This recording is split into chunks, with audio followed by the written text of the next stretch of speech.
러시아에서는 블라디미르 푸틴에게 우크라이나와의 전쟁을 끝내라는 요구와 함께 반란이 점점 커지고 있습니다. 그렇지 않으면 러시아는 크렘린이 감당할 수 없는 사회적 폭발을 맞이하게 될 것입니다.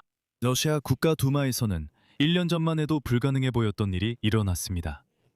블라디미르 푸틴은 국가두마로부터 우크라이나와의 전쟁을 끝내기 위한 실제 계획을 제시하라는 드문 공개 요구에 직면했습니다. 즉, 국가두마에서는 푸틴에게 이 전쟁이 어떻게 끝날 것인지 설명하고 계획을 보여주며 우리가 어디로 가고 있는지 밝혀달라고 요구한 것입니다. 비나치와 비무장화, 나치 등 주장은 말도 안 되기 때문입니다. 이제 러시아인들조차도 이를 이해하기 시작했습니다. 국가두마 연단에서 얼마 전까지만 해도 러시아에서 형사사건으로 이어질 수 있었던 발언이 나왔습니다. 나라는 사회적 폭발의 위기에 처해 있고 국민들에게 전쟁 종식에 대한 명확한 계획을 보여줘야 합니다. 아무도 이해하지 못하고 있기 때문입니다. 블라디미르 푸틴이 러시아를 어디로 이끌고 있는가? 이런 말들이 국가두마연단에서 나오기 시작했습니다. 함께 알아봅시다. 제 이름은 알렉세이 패치입니다. 시작하기 전에 채널 구독과 좋아요, 그리고 어떤 댓글이든 남겨주시길 부탁드립니다. 오늘 러시아 연방국가두마에서 러시아 연방공산당 소속의 의원인 베체슬라프 마르하예프가 블라디미르 푸틴에게 우크라이나와의 전쟁을 끝낼 실제적인 계획을 공개적으로 요구했습니다. 그는 연설에서 러시아를 내부에서 갉아먹고 있는 모든 것들, 즉 부패 스캔들, 올리가르이 체제, 그리고 그가 표현한 대로 가장 활발하고 생산 능력이 있는 인구층의 상실을 하나하나 열거했습니다. 여기서 말하는 것은 우크라이나 전쟁에서 이유도 모른 채 싸우다 우크라이나 땅에서 죽은 러시아 병사들입니다. 그들의 유해는 아직도 그곳에 남아 썩고 있고 아무도 찾지 않습니다. 공산당 의원은 그들이 러시아가 잃은 가장 활발하고 생산적인 인구층이었다고 말합니다. 사실 별로 아쉽진 않네요. Россия потеряла. 그리고 그는 우크라이나의 드론 공격이 큰 문제라고 말하면서 모든 것이 괜찮은 척할 필요는 없다고 합니다. 그리고 나서 이 공산당 의원은 가장 중요한 말을 했습니다. 인용하자면 환상의 시간은 끝났다. 나라는 사회적 폭발 직전에 있다.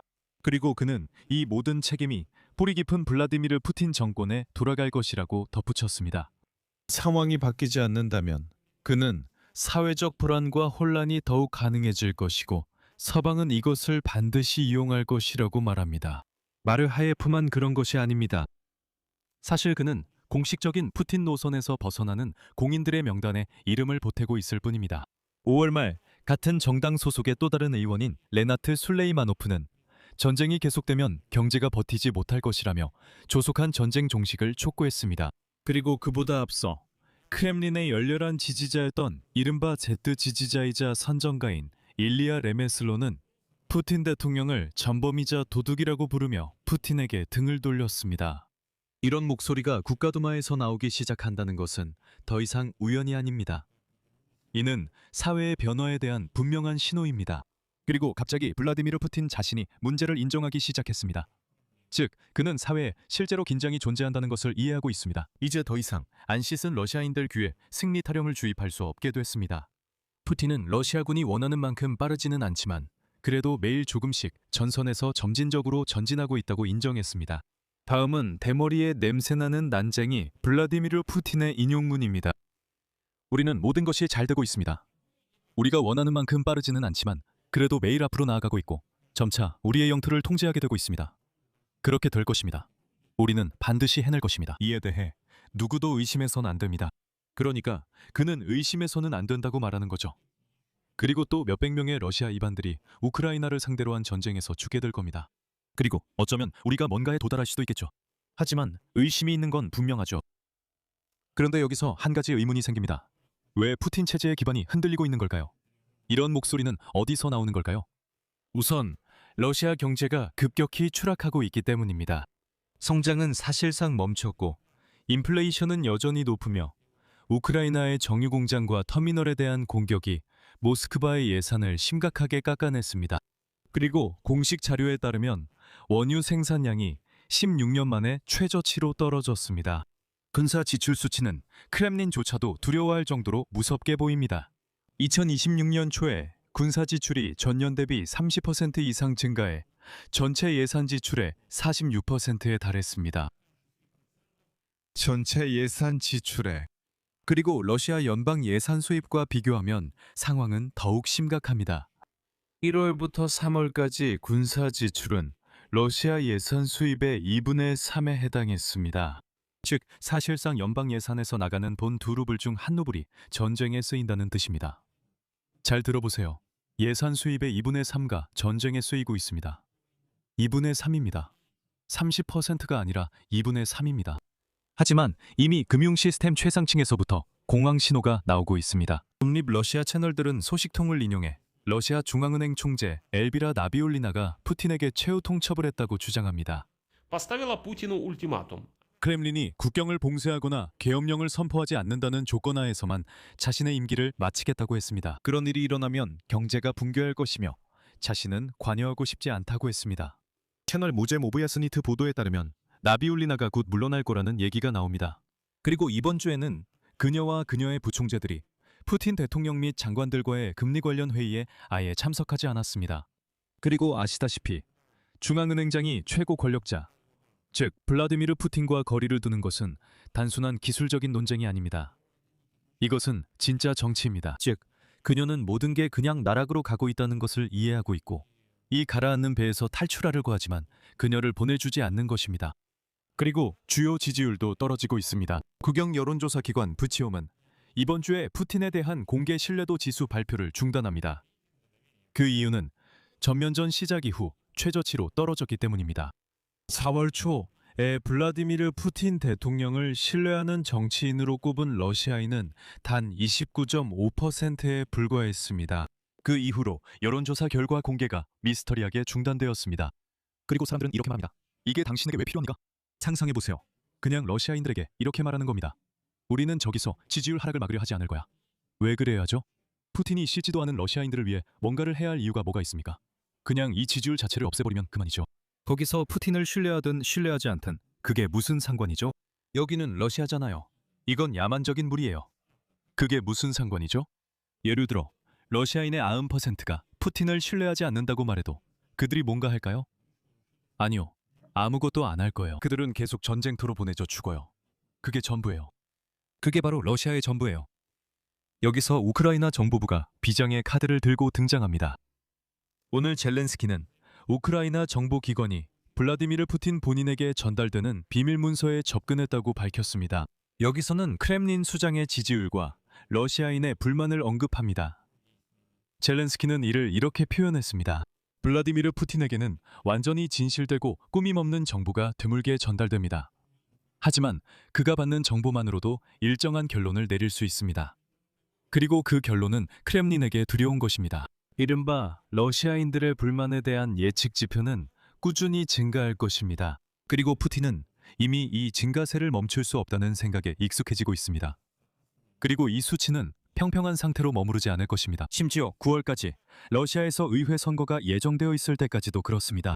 정보기관들은 지역에서 시위 분위기가 크게 증가하고 있다고 보고하고 있습니다.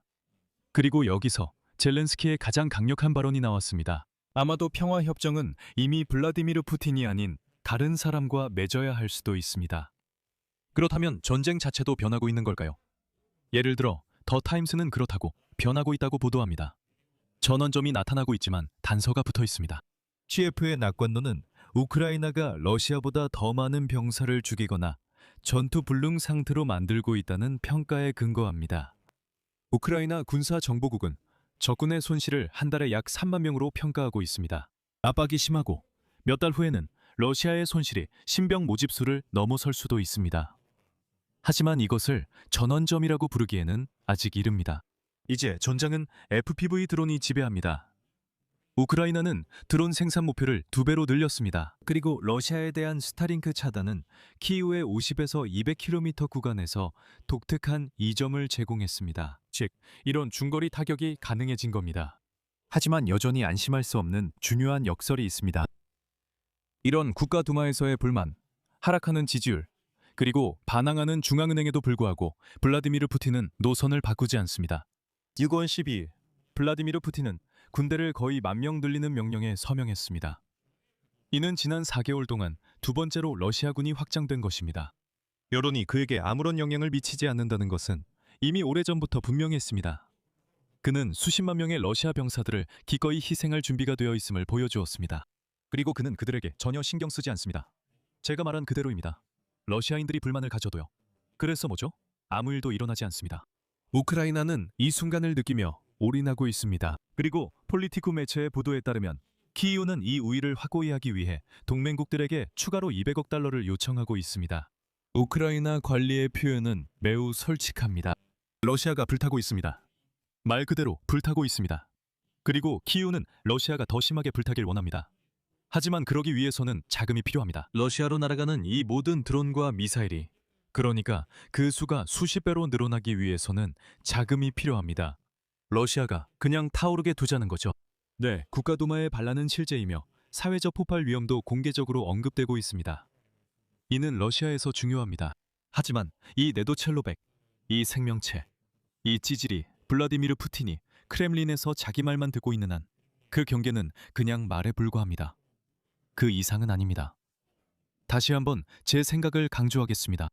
90명의 러시아인 이 불만이 있어도 아무 행동도 하지 않을 것입니다. 러시아인들이 반란이나 시위에 나설 것이라는 기대는 완전히 헛된 생각입니다. 전면전이 시작될 때를 기억합니다.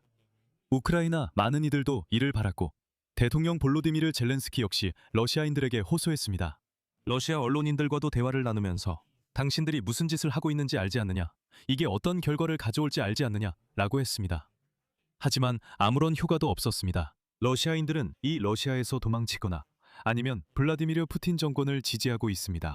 그리고 제 생각을 몇 가지 더 덧붙이겠습니다.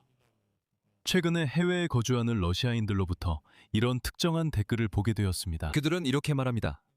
우크라이나인들과 어떻게 대화를 해야 할지, 해외에서 우크라이나인들과 어떻게 소통해야 할지 모르겠다. 우리는 이 전쟁을 선택한 게 아니다. 라고 말이죠. 보세요. 저는 전쟁이 시작되자마자 러시아에서 도망쳤고 지금은 러시아가 아닌 곳에서 살고 있습니다. 저는 푸틴 지지자도 아니고 이 일과 무관하며 제 전쟁도 아닙니다. 모두 말도 안 되는 소리입니다. 이에 대해 제가 가장 먼저 드는 질문은 왜, 그리고 무엇 때문에 러시아인들이 해외에서 우크라이나인들과 그렇게까지 교류하고 싶어 하는가 하는 것입니다. 왜죠? 솔직히 말씀드리면 여러분이 숫자적으로 더 많잖아요. 심지어 보시다시피 여러분의 이야기 속에서도 그렇죠. 껍데기들아, 우크라이나인들에게 다가오지 마세요. 러시아인들은 수년간 우리가 형제이고 친구라고 했지만 그냥 내버려 두고 꺼져요. 그냥 우크라이나인들을 내버려 두세요. 우리는 여러분의 우정이나 어떤 것도 필요하지 않아요. 또 러시아인들은 이 전쟁을 우리가 선택하지 않았다고 말하곤 해요. 들어보세요. 전면전이 일어나기 20년 전부터 여러분은 블라디미르 푸틴을 선택해왔어요.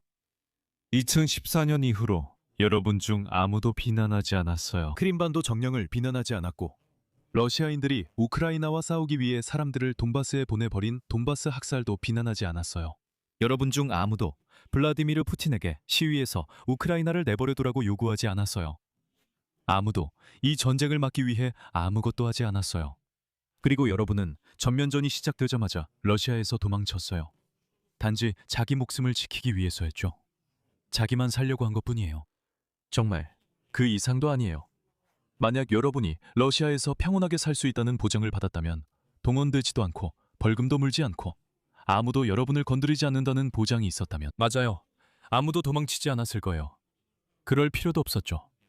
이 모든 건 거짓말이고 해외 러시아인들이 이런 거짓말로 우크라이나인들을 속이려는 거예요. 그리고 떠난 사람들은 우린 좋은 사람이에요. 그런 사람 아닙니다. 라고 말해요. 어쨌든 푸틴이 26년 동안 권력을 잡고 있었는데 그 26년 동안 당신들은 그를 선택하지 않았다는 건가요? 아니면 뭐죠? 여러분의 의견과 생각을 이 영상 아래 댓글로 남겨주세요. 그리고 우크라이나인 여러분, 저는 압니다. 안타깝게도, 정말 안타깝게도 쉽지 않은 러시아인들이 여전히 이 영상을 보고 있다는 것을요. 여러분께 묻고 싶습니다. 왜 여기 있는 거죠? 뭘 원하시는 건가요? 제 조언을 드리자면 짐을 싸서 여기서 나가세요. 오늘 감정적으로 말하겠지만 제 생각과 실제 생각을 모두 말씀드리겠습니다. 여기서 잠시 멈추겠습니다. 여러분의 의견과 결론은 전통적으로 이 영상 아래 댓글에 남겨주세요. 이 유튜브 채널의 활동을 지원하고 싶으시다면 어떤 형태로든 후원을 통해 도와주실 수 있습니다. 설명란 링크와 계좌 정보로 바이미어 커피나 페이트리온 후원 가능합니다. 암호화폐 지갑이나 은행 계좌 등 다양한 후원 방법의 링크도 있으니 여러분께 편리한 방법을 선택하시면 됩니다. 여러분의 모든 지원에 감사드립니다. 오늘은 여기까지이며 건강 유의하시고 안녕히 계세요.